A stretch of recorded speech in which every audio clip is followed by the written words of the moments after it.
Joined now by Katinka Barysch, Deputy Director at the Centre for European Reform. Good morning to you. I suppose the first question is that simply why would Estonia want to join in the current situation? Yeah, that is a very good question if you look at the turmoil within the zone.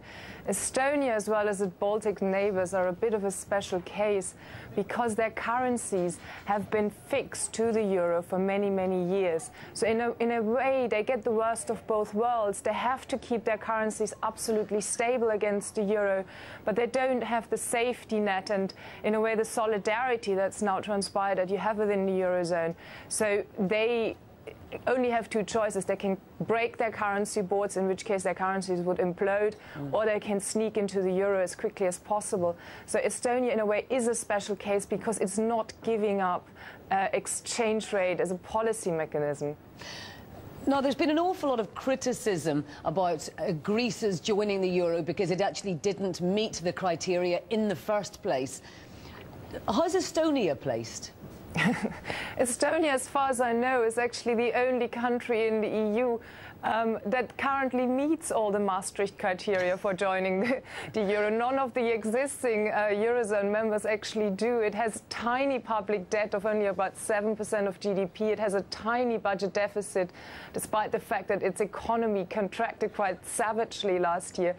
And in a way, for the EU, this is about rules, all of it now, isn't it? Where we're trying to get the current Eurozone members to stick to the rules that we have drawn up for them in terms of keeping their budget deficits under control and getting their debt down. But we have put down clear rules what a country needs to do before it can join. And Estonia's done all this. So we cannot say, on the one hand, rules matter for the current members, but, you know, we're going to bend them a little bit for those who are not yet inside because we're not so sure. And plus, because Estonia is so tiny, it's only 1.5 million people, it doesn't really matter for the Eurozone stability overall. It's not Poland knocking at the door. Indeed. Now, you know, when we look at Germany, the country that's had to do the most to bail out the rest of the Eurozone, we can see how Angela Merkel was punished in the polls. Will the other Eastern European countries, including Estonia, be welcomed in if Germany is a kind of a grumpy EU partner these days? It is very true that neither Germany nor the European Central Bank are at all keen on Eurozone enlargement at the moment.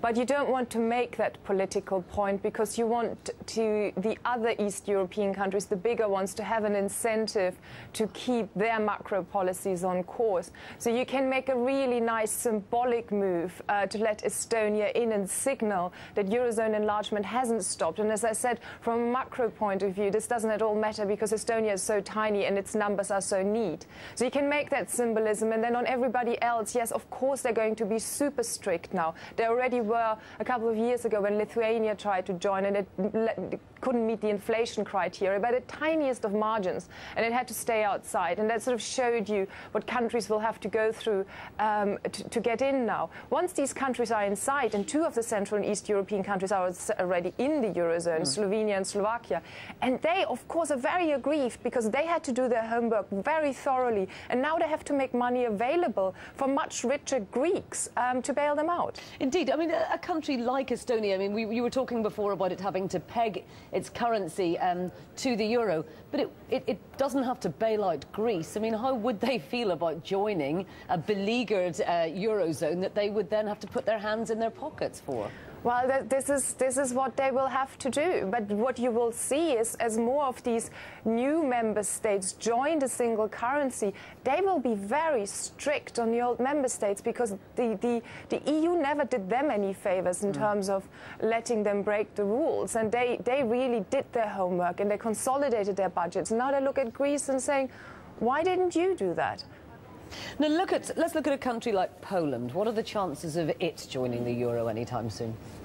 Very low for several reasons. First, the government's just announced that it's pushing its target back. There is now more people in Poland against joining the single currency than there are in favor. So this isn't even a political vote winner anymore. And then these countries have just learned during the economic and financial crisis in 2008 that it actually helps to have a degree of exchange rate flexibility. because some of them went through very severe crisis and their currencies went down and they regained competitiveness in a way that is a lot less painful than what Greece will have to go through now, when the only way it can come back up is through suppressing its wage growth. Katinka Barysch, thank you very much indeed.